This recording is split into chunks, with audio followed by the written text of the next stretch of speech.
Saya sebenarnya sorry, saya geser ya. penderita kanker sudah 2 tahun, sudah selesai kemo stadium 3C. Sudah habis operasi tengah pengangkatan ususnya 25 cm. Jadi yang kena kanker itu sudah 15 cm. Kalau dilihat dari hasil foto patologi itu udah kayak monster. Sudah bengkak hitam semua. Nah, pada saat saya setelah selesai kemo, sebulan setelah itu kan saya kontrol lagi, saya berobatnya ke Penang. Saya operasinya di Penang, di Rumah Sakit Gleneagles. Sebulan setelah saya selesai kemo, dokter suruh saya datang lagi untuk check up. Hasil dari kemonya, ternyata pada hasil CT scan itu ada satu benjolan yang sudah nempel di paru-paru saya, entah bagian kanan atau bagian kiri di sebelah bawah. Jadi benjolan itu juga cukup lumayan, kalau nggak salah 0,3 mili atau 0,4 mili pada saat itu. Jadi solusinya apa? Karena baru nampak satu benjolan, solusinya kata dokter suruh dipotong. Saya masih ingat adik saya kan waktu itu nemenin saya, dia bilang, dokter terus paru-paru kita dipotong begini nggak apa-apa? Nggak apa-apa, paru-paru kamu segini besar, dipotong sedikit nggak apa-apa. Tapi itu kondisi baru nampak satu.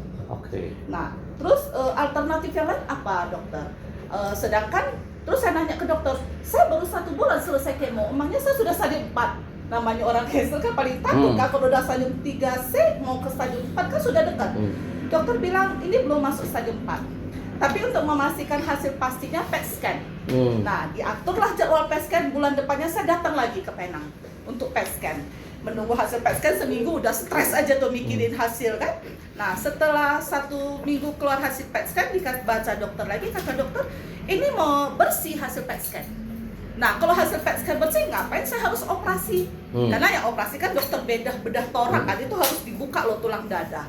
Terus saya bilang ya udah kalau gitu dokter, karena hasil PET scan bersih belum stadium 4 ya kan, saya nggak jadi, nanti 6 bulan lagi saya kontrol lagi. Waktu itu kejadiannya bulan Februari 2 tahun yang lalu. Terus bulan Julinya saya kesana lagi, saya CT scan lagi. Hasil CT scan ternyata yang 0,3 atau 0,4 itu sudah jadi 0,9 mm. Dan sudah ada 1 titik lagi yang 0,3 mm. Terus kata dokter udah banyak juga yang nempel, tapi dia belum dikatakan stadium 4 karena dia belum masuk ke jaringan paru-paru, baru di lapisan. Paru-paru kita kan ada kayak jaringan ketak bening yang membalikkan, jadi dia masih nempel di situ. Nah, pada saat saya bulan Juli pergi konsul lagi ke dokter, check up lagi, saya sudah ada minum salah satu nutrisi Amerika itu 1 bulan lebih kurang 10 juta. 1 bulan lebih kurang 10 juta, itu saya mulai minumnya dari bulan Maret. Setelah bulan Februari saya tahu hasil, saya ada ketemu saudara, dia kasih tahu saya, karena saya memilih untuk tidak operasi, saya konsumsi lah. Berarti bulan Maret, April, Mei, Juni, Juli, 5 bulan. Nah, setelah 5 bulan hasilnya tambah besar. Terus dokter bilang ini nggak bisa dioperasi lagi karena sudah menyebar. Dari satu-satunya jalan apa dokter? Kemo lagi. Kemo sebanyak 12 kali dengan rentang waktu 2 minggu sekali. Plus radiasi. Jadi sedangkan pada saat kemo pertama itu rentang waktu 3 minggu sekali, saya bolak-balik ke Penang 8 kali. Tapi itu cuma 5 jam waktu interval masuk obat kemo, pulangnya saya bawa obat 2 minggu. Istirahat 1 minggu, balik lagi. Sedangkan yang kemo yang kedua itu 2 minggu sekali, dan dokter suruh saya nginep 1 malam di rumah sakit. Jadi kalau untuk kemo, kalau yang kata dokter sudah harus nginep, berarti kemonya itu udah di atas 8 jam atau 10 jam. Plus besoknya harus radioterapi. Pada saat saya dikatakan didiagnosis dokter modern itu, saya nangis. Kenapa? Karena saya tahu kalau saya melakukan kemo, ujungnya mati. Karena pada saat itu trombosit saya masih di bawah 100. Karena saya waktu sebelum kemo trombosit saya 390 lebih. Trombosit normal kan 150 sampai 400. Begitu kemo kelima, trombosit saya sudah di bawah 150. Tapi masih bisa bertahan. Sampai kemo ke-8, trombosit saya tinggal 89. Dan sebenarnya itu sudah beresiko tinggi pendarahan kalau dilanjutkan. Tapi berhubung karena kalau saya tidak lanjut yang ke-8 kali, berarti saya menunggu harus mulai dari awal lagi. Karena kemo itu harus tuntas sesuai dengan dosis obat. Nah, jadi saya bilang ke dokter, saya tanggung resiko kalau memang terjadi pada saat kemo ke-8 lewat. Nah, jadi kata dokter, ya udah, tapi segitu kamu kemo, pulangnya kamu makan protein sebanyaknya. Gimana kita bisa makan? Nelan aja nggak bisa. Nah, sudah itu saya bilang ke dokter, dokter, dengan trombosit saya cuma 89, apakah saya mampu untuk kemo? Dokter diam. Dia juga nggak berani maksa. Saya memutuskan tidak kemo, saya pulang. 1 tahun saya tidak pergi. Saya pergi sih antar mama, tapi ke adik-adik saya juga ngasih tahu karena takut mereka malah stres suruh saya kemo, padahal saya udah tahu resiko saya kemo. Cuma suami saya tahu, kata suami saya, ya sudah, kalau kamu nggak mau, ya nutrisi 10 juta saya tetap minum. Saya juga tetap minum, saya tetap jaga makan saya makan nasi cuma siang. Nah, jadi itu berlanjut sampai bulan Maret kemarin. Saya kecapean, waktu itu memang saya ke Medan, kemana ya, jalan-jalan sekalian, ya refreshing lah. Kecapean, mulai batuk. Batuk biasanya kan kalau kita punya imun tubuh rendah, kena virus atau bakteri. Ini semua cara ya untuk menghilangkan virus atau bakteri itu tidak mempan. Karena begitu saya konsumsi nutrisi, salah satu produk Amerika, saya sudah belajar dari konsultan. Jadi saya sudah ngerti badan saya itu butuh apa. Tapi mau dikatakan saya sakit, saya nggak sakit karena kondisi saya seperti ini. Nggak ada pucat, nggak ada kurus, nggak ada apa. Cuman kalau ngomong 2-3 patah kata aja capek sekali. Batuk, ya kan, malam mau tidur tambah menjadi-jadi. Sampai saya tidurnya itu nggak bisa tidur lurus begini, harus begini. Seperti setengah tidur, nanti udah betul-betul kelelap baru turun sendiri.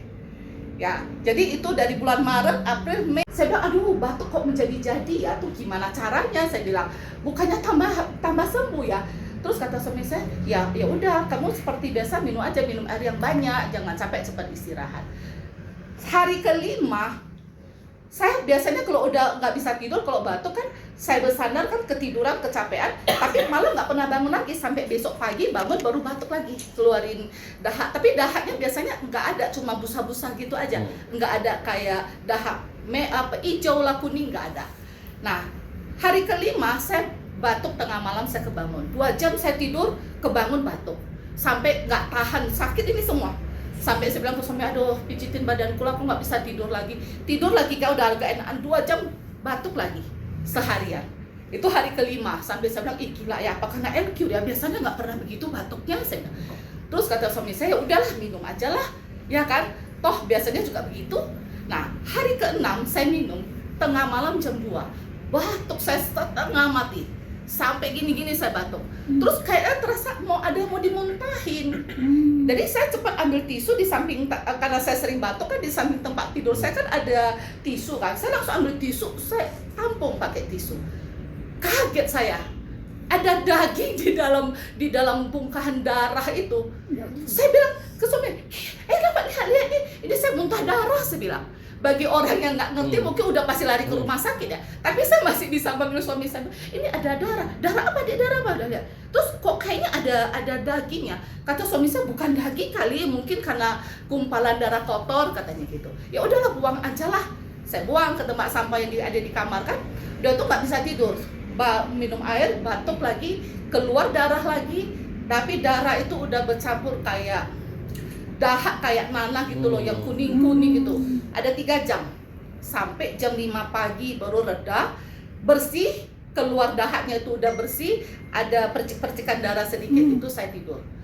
Paginya saya telepon ke ipar saya bilang, Nano, kemarin diminumin. Terus dia kan nggak tahu riwayat kalau di paru-paru saya ada apa, saya nggak pernah ngomong. Masa iya Ci, katanya. Terus kata adik saya bilang, kamu ada foto nggak Ci? Enggak lah, orang jam 2 malam foto apa? Saya bilang. Foto ya. Nah, sudah itu dia bilang, harusnya kamu foto C, biar ada bukti kan. Memang rencana saya bulan Agustus mau pergi check up lagi, karena kan udah 1 tahun. Jadi kita memang ada jadwal sama mama mau ke Penang check up. Terus saya ingat itu, saya bongkar lagi tempat sampah. Saya bukalah itu tisu yang menyimpan darah tuh kan. Tapi darah-darah yang ini sudah terserap sama tisu. Nampaklah bongkahan darah, saya ambil sama pinset, memang berbentuk bongkahan daging. Saya foto, ada beberapa benjolan.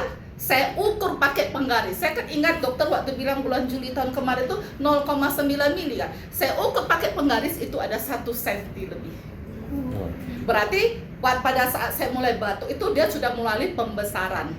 Dan yang katanya masih titik-titik kecil itu udah ada mungkin sekitar 4-5 cm, itu hampir menyerupai daging.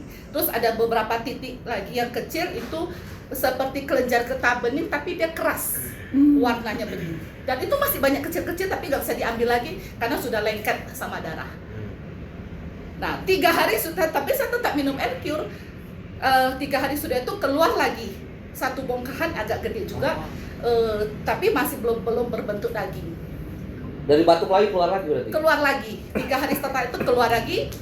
Habis setelah keluar memang masih ada batuk, tapi nggak segitu parah. Waktu hari Kamis Minggu kemarin datang kan saya masih ada batuk kecil-kecilan. Nah itu hari-hari kira-kira 2 hari setelah 3 hari setelah itu udah nggak. Malah hari Minggunya saya udah bisa karaoke 3 jam atau 4 jam. Puji Tuhan, alhamdulillah.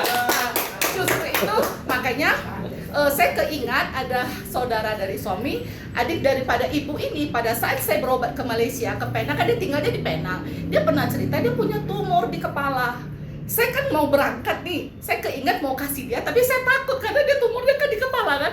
Saya telepon, Ande saya gini, tapi saya mau kasih, saya takut. Itu kan Ande Andis ada di Bandung. Saya ajak dia lah biar dia bisa mendengar, ya kan. Kalau memang mau coba, saya kasih, saya nggak suruh beli, saya kasih, saya bawa aja dari Jakarta karena memang saya mau berangkat, saya bilang. Nah, makanya saya aja hari ini datang supaya lebih jelas. Karena posisinya di kepala, kalau saya di dalam, di paru-paru bisa keluar, terus ke kepala gimana? Saya kan juga takut kan. Maka tujuan saya hari ini membawa Ande, ya Ande itu tante lah, ya kan, supaya bisa bertanya lebih jelas, ya kan. Jadi dia juga bisa kasih tahu adiknya. Nah, saya bilang saya nggak suruh beli sebenarnya, saya mau kasih karena waktu saya operasi dia sering nemenin saya di Penang itu. Ya sekian lagi cerita pengalaman. Terima kasih banyak. Iya. Luar biasa ya kesaksiannya, keren. Dan Kalau sekarang udah sembuh betul-betul berarti ya Ci ya?